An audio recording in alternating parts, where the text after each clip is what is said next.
Hey parents, this is Sean Kaeser. I'm your child's social studies teacher. And I just wanted to do a little quick video because our face-to-face interaction is not going to be what it has been in years past, at least not right when we get started. So I wanted to touch base and just provide a little video so you can kind of hear my voice, see my face, and kind of know what's happening for the start of the school year and this crazy 2020 school year. This is my 26th year teaching social studies here at Grizel Middle School. I guess one of those years I taught at Kaufman, but for mostly I've been in middle school. I love middle school kids. I just think they're super fun.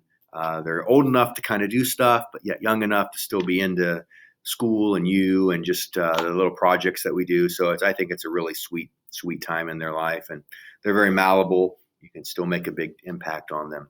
And when I tell anyone that I teach middle school and I teach 8th grade, their first reaction is like, "Are you crazy?" But maybe I'm crazy, but I think they're super fun. I'm sure you love them too. Like they're just the sweetest.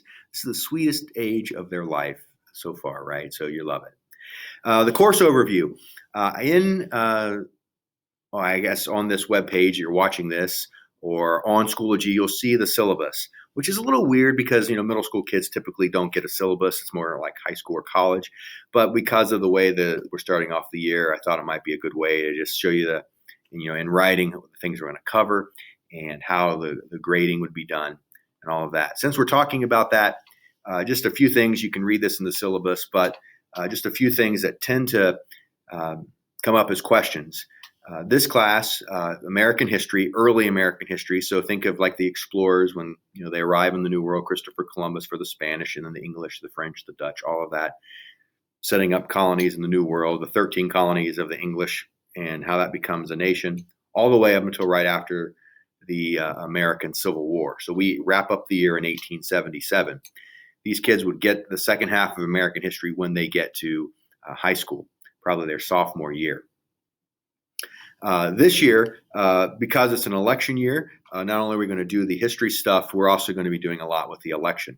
So they've already had to pick a candidate, and they're going to track that candidate between now and the election, kind of as an ongoing side project for the class. So mostly the class is going to be American history, but there'll be other things like some geography, some map skills, and this presidential election. Not to mention everything that we're talking about. It's the social studies side of the pandemic and how that's impacting our lives and making history. I did want to show you the books. These are the main 2 books that we'll be using in class. This one, they probably have already registered for online. So this is one we'll use a lot in class. This is the online version. And when we're in class, we'll use this one as well, the hard copy. Or they could use the online version anytime. This one is kind of our supplemental text. And anytime I would be asking kids to read this and we're not together, then there'd be copies of the pages that need to be read on Schoology for them. So two books. The History Alive one is our main one, and then the Creating America is our backup, our supplemental book. I want to talk about real quick how I grade this class, and all of 8th grade social studies grades this way. 100% of the grade in here is how they do on test and projects. And so there's really nothing based on, or their grade is not really affected by their homework. Right? They're the work, the activities that we do. I call them learning activities. So whether we do them in class or at home, these are things that just kind of get them ready for the test. So if we're studying the American Revolution and we do some learning activities along the way, the chances are those aren't going to be worth anything. But the test, 100% of their grade is based on how they do on these tests and projects. So it's maybe a bit of a change on how they've done it in the past, but it does really give us a good picture of what they know. So they do all the learning activities. They should be in great shape when it comes to taking the test. So I also am a firm believer in retakes. It took me 3 times to pass my driving test, so I'm a fan of retakes. But every time that I had to take that driving test again, I had to wait a little bit and I had to pay a little extra money. I had to prove that I was committed to this process. So the idea of the kids taking a retake, not a problem, assuming that they've done all the learning activities along the way. In other words, they have to show me that they care. So by doing all the little learning activities, which count for nothing, right? Other than just helping them learn, they get a chance to do the retake.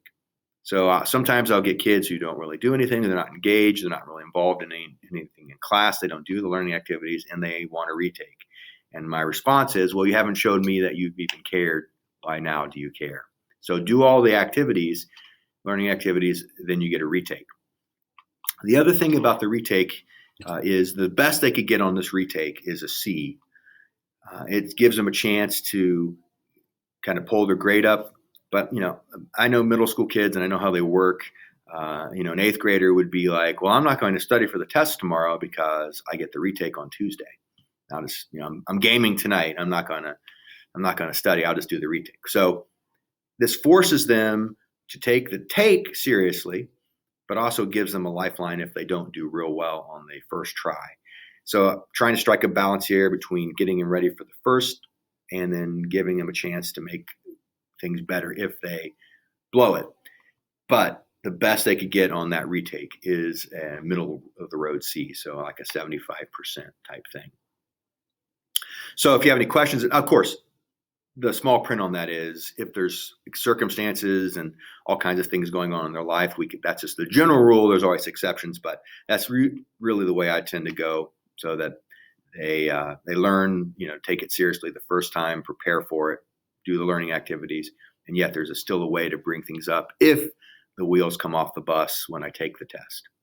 So I think that's about it. I don't want to go on too long here. You know how to get a hold of me. All of this information is in the syllabus that you can find on this eighth grade team website, or you can also find the syllabus in the Schoology. So yeah, if you have any questions, let me know. Email is the best way to get a hold of me. I try to respond, or I will respond within 24 hours. And generally, kids really like this class. They have a lot of fun.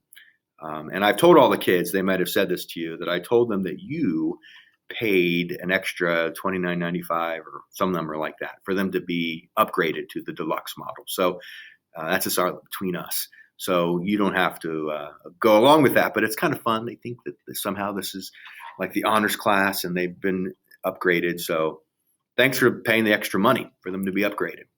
And again, if you need anything, let me know, but I know we're going to have a great year. And I'm not sure when this pandemic thing will be over, when we'll be back to 100% all the time in class. We're going to do the best we can online and a mixture of hybrid online and in person. And we'll get through this. And the kids are going to learn a lot. They're going to have fun. So looking forward to a great year. All right. See ya.